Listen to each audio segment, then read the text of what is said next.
Niatnya sih bunuh diri, tapi malah dapat loli. Sadai Mitsumi adalah seorang pegawai biasa yang mau bunuh diri. Tapi dia sempat-sempatnya ngirim surat wasiat ke mantan dosennya, karena selama ini cuma dosennya lah yang baik padanya. Tapi lucunya bukannya langsung mati, dia malah kesasar di hutan karena gak ada sinyal. Gara-gara itu dia gak bisa ngelanjutin niat bunuh dirinya. Soalnya dia gak bisa pakai buku panduan bunuh diri yang biasa dia cari di internet. Karena udah terlanjur nyasar, dia pun mutusin buat mati alami dengan cara ngubur dirinya dan jadi bubuk pohon. Saat dia lagi nunggu ajal datang, tiba-tiba dia lihat ada gadis kecil yang lagi gantungin tali. Saat dia ngira gadis itu juga mau bunuh diri, dia pun langsung nerjang dan teriak, bilang kalau anak sekecil itu nggak seharusnya bunuh diri karena masa depannya masih panjang. Tapi ternyata gadis kecil itu malah salah paham. Dia ngira kalau Sadai adalah Okami sama, sang dewa gunung. Setelah kesalahpahaman sudah diluruskan, Sadai pun minta maaf karena udah ganggu si gadis kecil itu.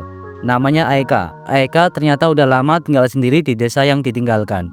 Dan fun fact-nya, Aeka adalah makhluk abadi yang memperoleh keabadian setelah memakan daging duyung.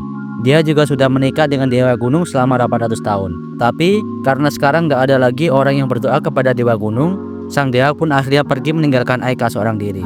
Sadai yang bingung mendengar semua cerita itu mencoba menyederhanakan informasi yang ia dapat. Kesimpulannya, Aeka adalah seorang janda yang ditinggalkan suaminya. Setelah berbicara cukup lama, Aeka memutusin untuk mengantar Sadai keluar dari hutan.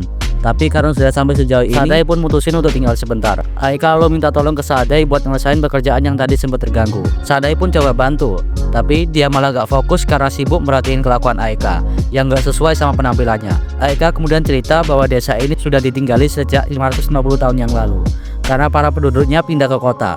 Orang-orang yang masih tinggal di sini pun udah mati dimakan usia. Mendengar bahwa Aeka sudah mengalami kesedihan 50 kali lebih besar daripada dirinya, Sadai pun menangis. Dia bertanya, apakah Aeka tidak merasa kesepian? Melihat ada orang yang bersedih karena dirinya, Aeka pun bilang alasan dia mengira Sadai adalah Okami sama karena ia berpikir kalau punya suami seperti Sadai, pasti dia akan sangat bahagia. Sadai pun membalasnya bahwa dia juga akan sangat bahagia kalau punya istri secantik Aeka.